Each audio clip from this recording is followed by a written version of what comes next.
Hello friends, welcome to M study channel changing the way of learning. स्वागत है आपका M study channel में। आजकल आप लोग सीटेट की तैयारी कर रहे हैं, जिसमें हम बुद्धि निर्माण और बहुआयामी बुद्धि के बारे में डिस्कस करेंगे।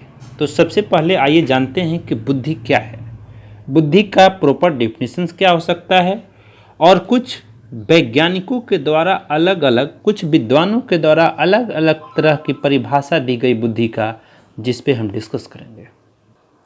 बुद्धि क्या है? बुद्धि एक ऐसा मानसिक तत्व है, एक ऐसा मानसिक तत्व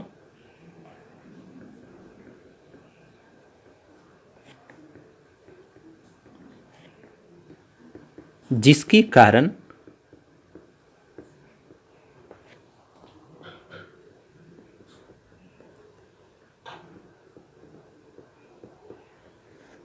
दो बालकों को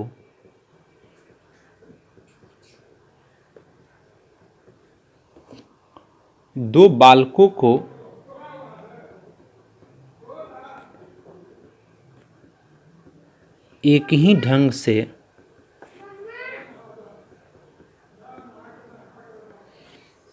पढ़ाए जाने पर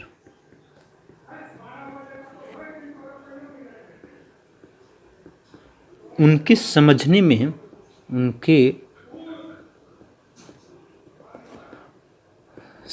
में अंतर आ जाता है, समझने में अंतर आ जाता है, उसे बुद्धि कहा जाता है। लेकिन विद्वानों का मत अलग अलग है, इसलिए हम कुछ विद्वानों पे बात करेंगे। जैसे कि वैगनन ने बुद्धि के बारे में कुछ बात की थी। वैगनन ये क्या बताया था? अपेक्षाकृत नई एवं परिवर्तित स्थितियों को समझने तथा उनके अनुसार समायोजित करने की योग्यता बुद्धि है। टर्मन ने बताया था। टर्मन ने क्या बोला? जिस व्यक्ति जिस अनुपात में अमूर्त चिंतन करता है, उसी अनुपात में बुद्धिमान कहलाता है। रॉस ने बताया था। रॉस ने क्या बताया? नवीन परिस्थिति से चेतन अनुकूल ही बुद्धि है। मन ने बताया था। क्या बताया मन ने? नवीन परिस्थितियों को झेलने की मानसिक ही नमनीयता बुद्धि है। बर्ट ने बताया था बुद्धि अच्छी तरह निर्णय करके समझने एवं तर्क करने की योग्यता है। बेसलर ने बताया। बेसलर ने क्या बताया? बुद्धि एक समुच्चय या सार्वजनिक क्षमता जिसके सहारे व्यक्ति पूर्ण उद्देश्य क्रिया करता है, विवेकशील चिंतन करता है तथा वातावरण के साथ प्रभावपूर्ण समायोजन करता है। अतः ओवरऑल निष्कर्ष में मुझे यही लगा कि बुद्धि व्यक्ति की वे मानसिक और ज्ञानात्मक योग्यताएं हैं जो उसे जीवन की वास्तविक समस्याओं को सुलझाने में सहायता देती है और उसके संपूर्ण आनंदपूर्ण एवं संतुष्ट जीवन यापन में सहायक होती है। उसी को बुद्धि कहा जाता है। अब बुद्धि का सिद्धांत क्या है? बुद्धि के सिद्धांत के बारे में क्या बताया गया? बुद्धि के सिद्धांत, और बुद्धि के सिद्धांत में यही है कि बुद्धि के स्वरूप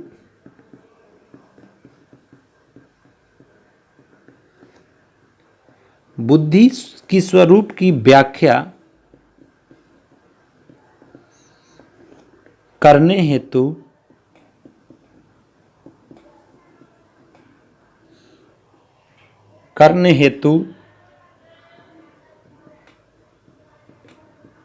बुद्धि के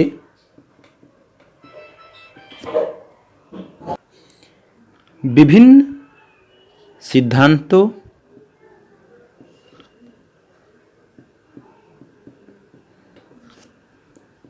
का प्रतिपादन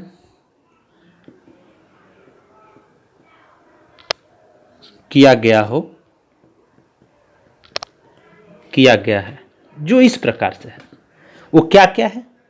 सिद्धांत एक कारक सिद्धांत है। तो कारक सिद्धांत में कुछ बातें की गई, जिसमें सबसे पहला पॉइंट है कारक। तो इस कारक के बारे में हम बात करेंगे डियर फ्रेंड्स। अब केयरफुली थोड़ा सा ऑब्जर्व करें।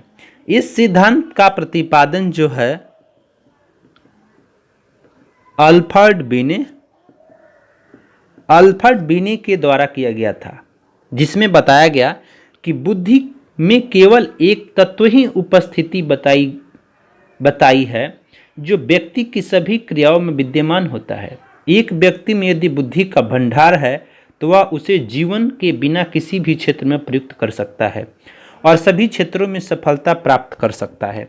परंतु यह सिद्धांत सही व्याख्या नहीं करता। जो व्यक्ति गणित में निपुण है वह अंग्रेजी विषय में निपुण नहीं हो, यह आवश्यक नहीं है। इस प्रकार विज्ञान का छात्र कला में भी अच्छे अंक प्राप्त करे, यह आवश्यक नहीं है। इसलिए इस कारक बुद्धि के द्वारा जो अल्फ्रेड बिने ने बात किया था, इसको कुछ लोगों ने गलत ठहरा दिया। दूसरा बात यह आया द्विकारक सिद्धांत। द्विकारक सिद्धांत में क्या बताया? इनके अनुसार बुद्धि दो तत्वों के होते हैं, एक सामान्य तत्व होता है और एक बौद्धिक तत्व होता है और एक विशिष्ट तत्व है। जो बौद्धिक तत्व है और जो विशिष्ट तत्व है उनमें क्या है? सभी क्रियाएं विद्यमान होती हैं। सामान्य तत्व तथा किसी एक विशिष्ट तत्व में जितना उच्च सह संबंध होगा, उस व्यक्ति उस विशिष्ट तत्व के क्षेत्र में उतना ही अधिक प्रगति करेगा। नेक्स्ट सिद्धांत है थर्ड नंबर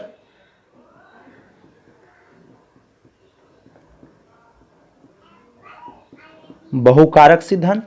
और इस बहुकारक सिद्धांत में क्या बात की गई? इस सिद्धांत के मुख्य समर्थक E.L. थर्नडाइक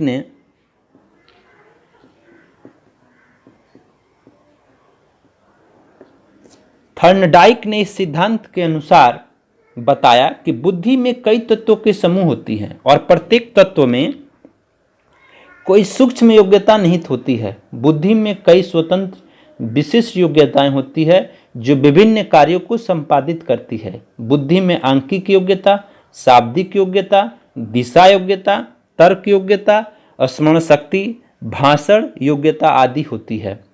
तो इस प्रकार से बहुकारक सिद्धांत इसको बताया गया है। नेक्स्ट पॉइंट है समूह तत्व सिद्धांत। समूह तत्व सिद्धांत के बारे में बताया गया वे तत्व जो सभी प्रतिभात्मक योग्यताओं को सामान्य नहीं होते हैं परंतु क्रियाओं में सामान्य होते हैं, उन्हीं ग्रुप की तत्वों की संज्ञा दी गई है। इस सिद्धांत के समर्थक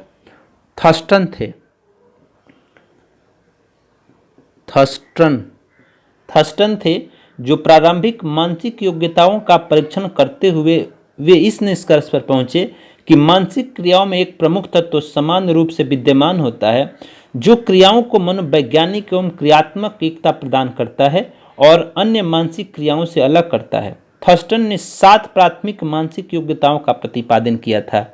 उस 7 में कौन कौन से हैं, उस 7 का हम नाम देखेंगे। तो 7 जो प्राथमिक मानसिक योग्यता का प्रतिपादन किया गया था वो क्या क्या है? तो है प्रेक्षण योग्यता, स्पिरिचुअल एबिलिटी, अंक योग्यता, नंबर एबिलिटी, शाब्दिक योग्यता को वर्बल एबिलिटी बोलते हैं, वाक्य योग्यता, वर्ड एबिलिटी, स्मरण शक्ति, मेमोरी एबिलिटी, तार्किक योग्यता, रीजनिंग एबिलिटी और पर्यवेक्षण शक्ति जिसको सेरेप्चुअल एबिलिटी के नाम से जानते हैं। तो ये सारी योग्यता के बारे में बात किया गया था थर्स्टन के द्वारा। और 5वां सिद्धांत है प्रतिदर्श। और प्रतिदर्श सिद्धांत में क्या बात की गई? बुद्धि कई स्वतंत्र तत्वों से बनी है। कोई विशिष्ट परीक्षण या विद्यालय संबंधी क्रिया में इनके कुछ तत्व स्पष्ट रूप से दिखाई देने लगते हैं। यह संभव भी है कि जो दो या अधिक परीक्षाओं में एक ही प्रकार के तत्व दिखाई दे तब उनमें एक सामान्य तत्व की विद्यमानता मानी जाती है। यह संभव है कि परीक्षाओं में विभिन्न तत्व दिखाई दे तब उनमें से कोई भी तत्व समान न होकर प्रत्येक तत्व विशिष्ट होगा।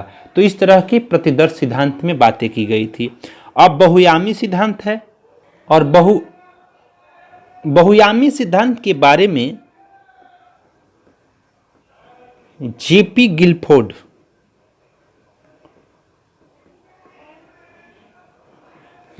गिलफोर्ड ने बताया था कि बुद्धि एक प्रतिमान विकसित किया गया। उन्होंने किसी मानसिक प्रक्रिया या बौद्धिक कार्य को 3 आधारभूत आयाम सक्रिया, सूचना सामग्री एवं विषय वस्तु तथा उत्पादन में बांटा। बौद्धिक सक्रिय के द्वारा सूचना सामग्री या विषय वस्तु को लेकर जिस प्रकार की बौद्धिक प्रक्रिया की जाती है उसके परिमाण स्वरूप जो कुछ भी हमें प्राप्त होता है उसे हम लोग उत्पाद या प्रोडक्ट के नाम से जानते हैं। तो इसमें बहुयामी सिद्धांत में बहुत और भी बातें हैं। चिंतन एवं मनन के लिए जिस प्रकार की विषय वस्तु या सूचना सामग्री की सहायता लेते हैं उससे बुद्धि को प्रयोग लाने का दूसरा आधारभूत आयाम विषय वस्तु कहा जाता है। तो ये सारी पॉइंट्स है। अब कुछ बुद्धि की विशेषताएं हैं, उस बुद्धि की विशेषताएं पे भी हम बातें करेंगे। तो बुद्धि की विशेषताएं भी कुछ इस प्रकार से हैं।